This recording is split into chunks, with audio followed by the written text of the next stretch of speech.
Good morning, Bill. Good morning, Bill. How are you? I am well, man. How were the slopes? That's all I want to know. Man, I was born for the mountains. You gonna come back with like one of those big stickers? The mountains are calling, and I must go. Because full disclosure, I have one of those. Do you really? Oh yeah, absolutely. John Small Mountain. I better have something like talking about how much the mountains are fantastic. Yeah, that was amazing. It was amazing. We got to sled or to tube for 2 hours, and there was no lines, so it was pretty epic. That's cool, man. You look like, I don't know if it's just the cold weather or what, but you look refreshed. Oh, You look good. Yeah. awesome. It's the crisp, cold weather. Hey, Mike. Good morning, Mike. How are you, sir? Yeah, which is funny because I'm tired because we did because I'm out here. For those who don't know, I'm out here for my friend Jake's birthday, and we planned it a few months back, and we did pro golf or top golf. I'm sorry, yesterday as well with like the mountains in the backdrop. It was like 55 degrees, so that was pretty epic too. And then went tubing for a couple hours, and then we went to this amazing pizza place last night, like an artisan, kind of like what's the place downtown Fort Worth, but it's like one of those kind of brick oven artisan pizza places.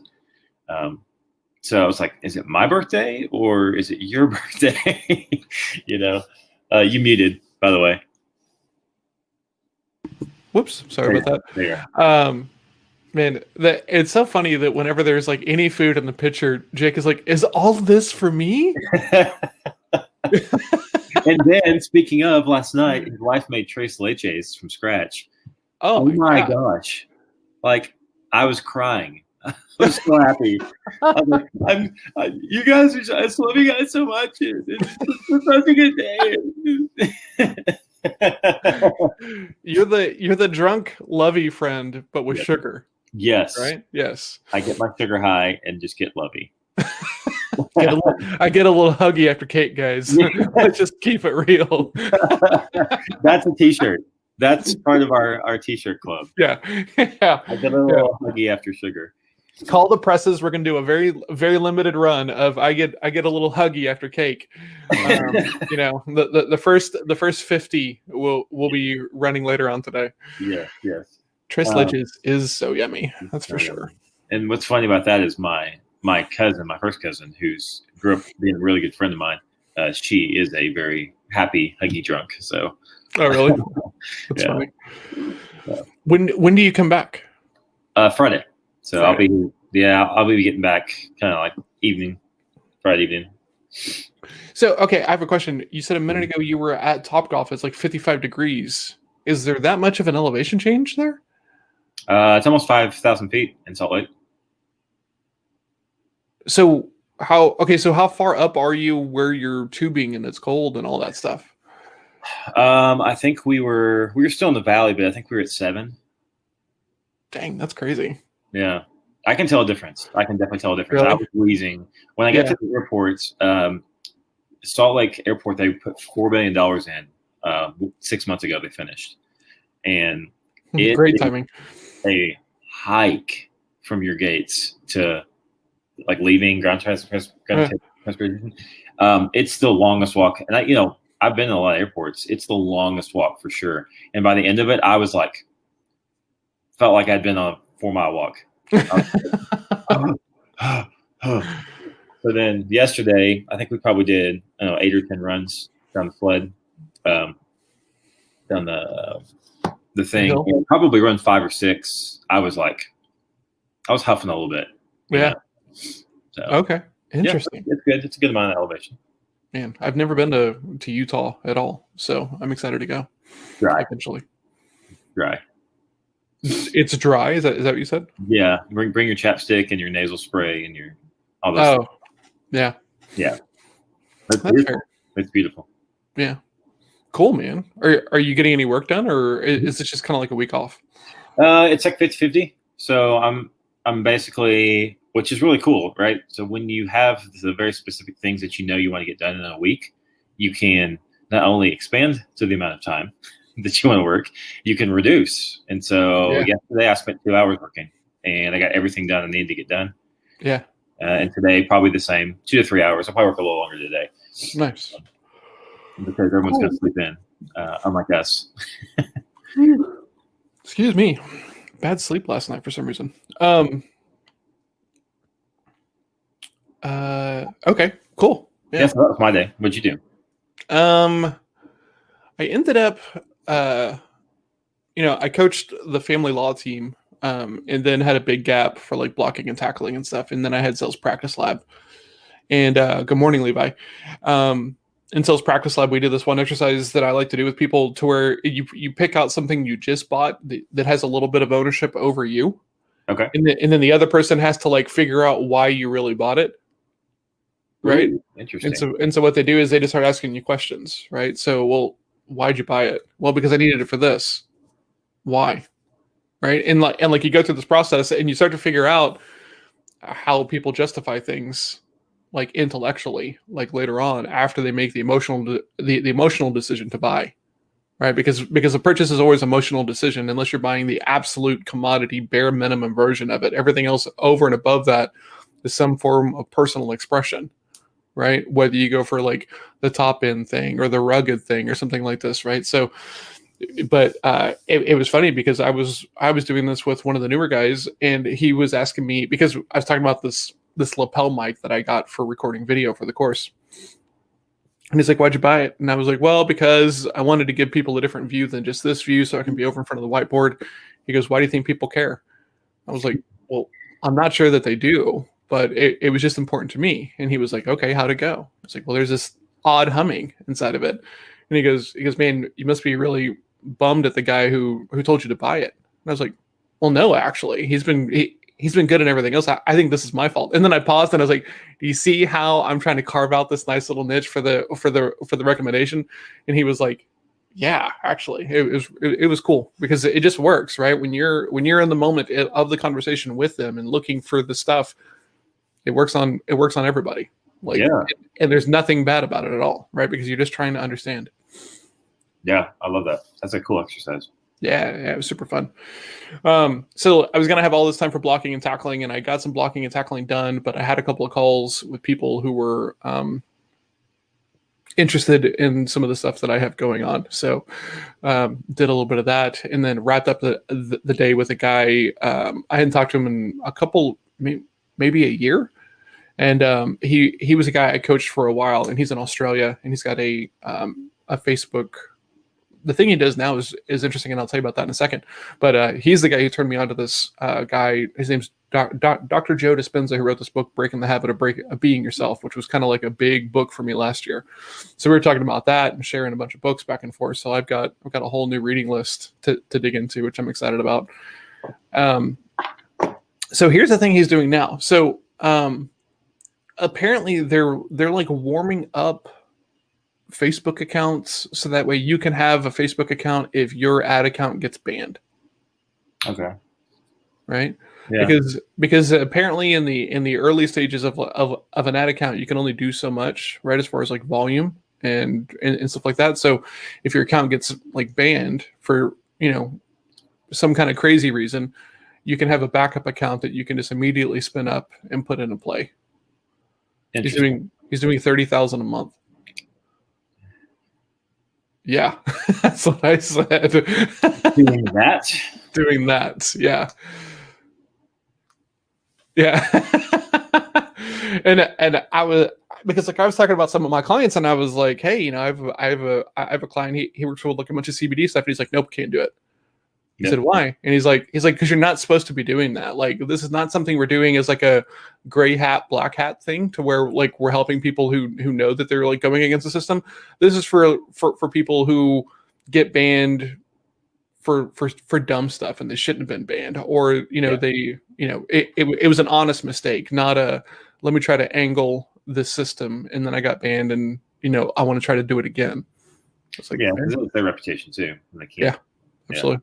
Yeah. Well, that's crazy.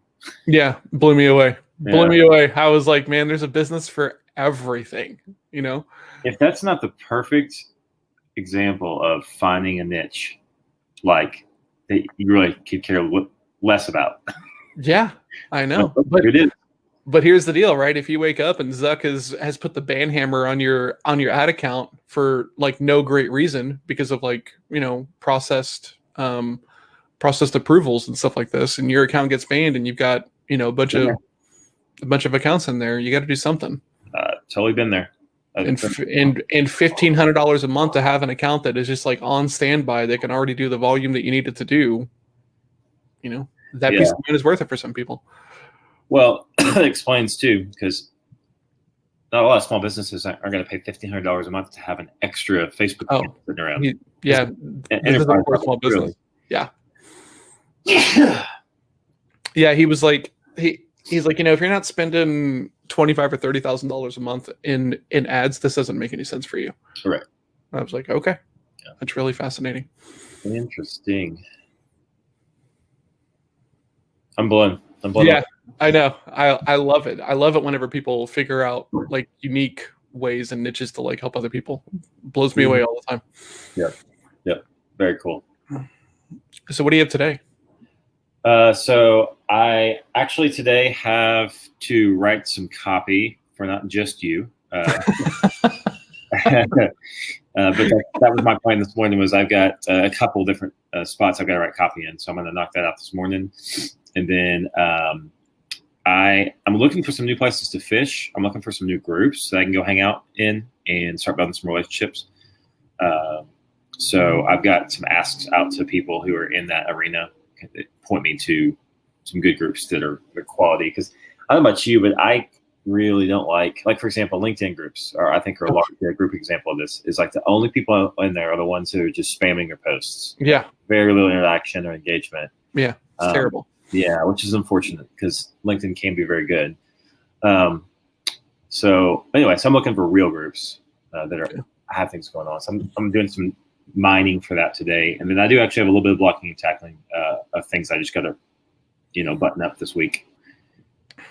I've decided that it was weird because I wasn't realizing this, like how fragmented some of my stuff was, right? Because I bought this course platform from AppSumo, which was great, but then whenever I tried to duplicate the course and have like a video and a non-video version so that I could have two different price points, it was like a nightmare. And so since I've had Go High Level this whole time, like you can build courses and membership stuff inside of Go High Level. So my team moved all of that content over, so that's good. It's in there. And so then I was like, you know what? I'm just going to try to run everything out of Go High Level, right? Like eat my own dog food. And so now I'm moving over my soft phone to Twilio because Twilio connects with GHL. And so I'm in the process of moving all of that over. Just that way, I know it. I need to know it. Or I feel like I need to know it. This might be head trash, as well as I know Pipedrive and the other ones that I deal with on a regular basis, because I do want to start doing like GHL setups like live for people, just like we do them for Pipedrive. So yeah, that would make sense. And I think it would be easier to sell it too when you have your own personal experiences using it over and over. Yeah, that's for sure. So in the process of moving that over, supposed to have a call with one of my kind of bigger prospects that you and I have been kind of talking about, but not talking openly about on here. Yep. That whole pulling back the curtain is coming, just not ready to talk about it yet. I have a session with Levi. I have a session with Shivam. I have a session with my coach. I have a weekly meeting with the Real Estate Mastermind group. I have a private coaching session with Mike, one with Forrest, and then I have a digital coffee with, who is this with? Oh, Omri. Omri runs a music company called Skio, and what they do are these like remix competitions around house and trance music and stuff. And he also has a marketing agency, and that's how we met. But super cool guy. He's up in British Columbia, and we haven't caught up in a while. So full day. Yeah, no kidding. Sounds like it. Speaking of, have you heard of companies? One of Jake Melton's friends up here does this, and we were laughing at him because he has a pest control company, right? Mm-hmm. And it's, I forget what the name is. Say it's EK or its initials. EK Marketing. Okay. It's the name of a pest control company. EK Marketing is the name of a pest control company? What is he marketing? Pest control services like I forget. There's a specific niche of it. Maybe it's a commercial side. It's not like, hey, I'm coming to your house to spray for bugs. It's like more like, I don't know, commercial. It shouldn't matter. It's pest control. It's just like a larger scale pest control thing. But they call themselves EK marketing. And Jake's like, oh yeah, there's a bunch of people up here that do that. Like, what? Well, I can't even draw a line. Like, help me. Yeah, that doesn't make any sense to me. And So they don't do marketing at all. They market themselves. EK. Doesn't everybody? Yes. So I was like, is that like a salesperson calling them a customer advocate? Is that like they're changing their title to feel really like? And it happens a lot? He said it's not uncommon. It's not like everybody does it, but it's like, yeah, there's the people that do that with pest control up here. That would be like calling the name of my business John Small Mountain Talks. That fits.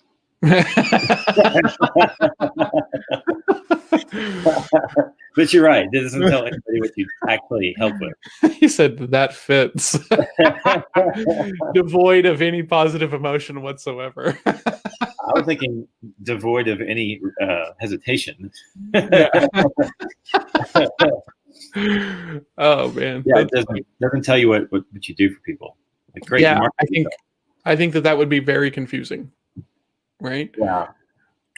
In fact, what's funny is we were sitting there and we were driving and we drove by the building. I was like, yeah, that's my friend's company. I was like, oh, marketing place. He goes, no. What? They do pest control. And his wife goes, what?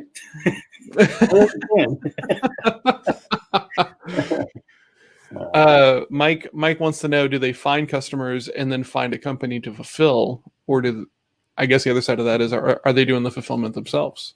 Yeah, no, they do the pest control. I see where you're going with that, Mike. Maybe they do. Maybe they do it for other pest control companies too. Maybe that's what it is that's their niche for marketing, and they fulfill.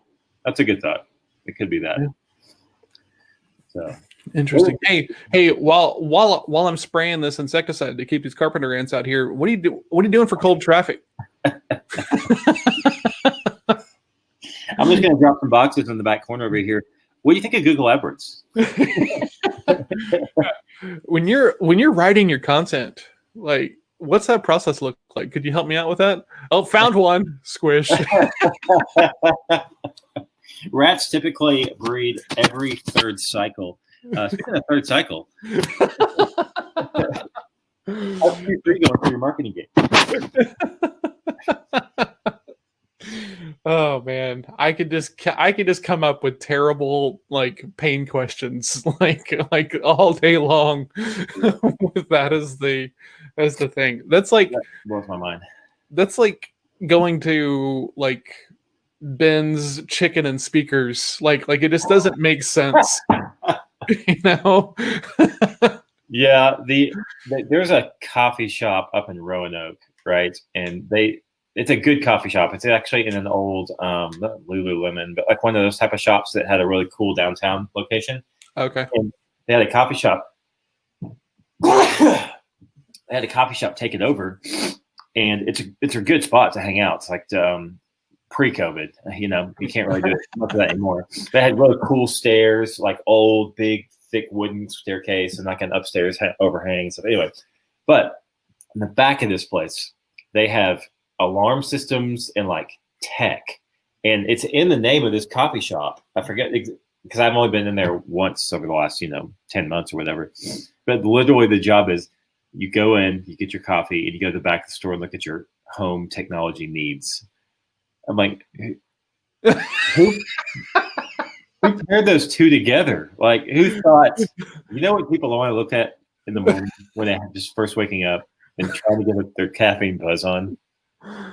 I can't even stand the thought of making coffee in my own house. So I get out of my house, I drive to this place over here, and you want to show me more stuff to put in the house that I couldn't even bother. I couldn't even be bothered to make my own coffee. No, much less want to protect. That's funny.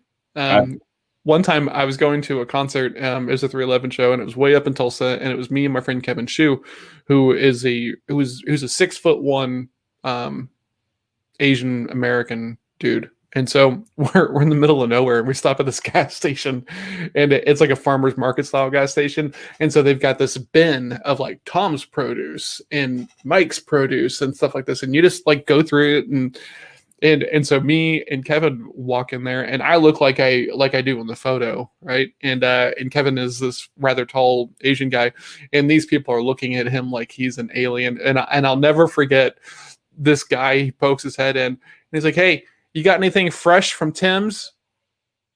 And the guy was like, "No, not today." And he was like, "All right, see you later," and then just left. And I'm like, what is going on here? This is the most bizarre thing I've ever seen. That's a small town right there. Very small town, yeah. I only eat citrus from Tim's buckets. Yeah, I mean, Tim's got it going on. Tim's got a following, clearly. Tim has got 10,000 raving farm fans. But they're all real people who buy stuff. Yeah, his list is engaged. Man, talking about the primitive form of the email marketing list, right? You have to drive to the convenience store. Yeah. If that guy could go direct to customer, he'd crush it. Oh man, we need to find this Tim. We got a proposition for you. Oh man, sell citrus and produce online, and put a home security section on your website in the top right hand corner. Spy gear. Yeah. Protect this amazing Tim's produce once it hits your kitchen counter. Man. I know people there just so that they can enjoy the joke with me. Like people I know. Like, we gotta get coffee here. Why? That's like 10 minutes away. You gotta come. Come on. Yeah. I now just want to go look for examples of businesses selling two things in the same spot where like it doesn't make any sense. That's an Instagram account waiting to happen.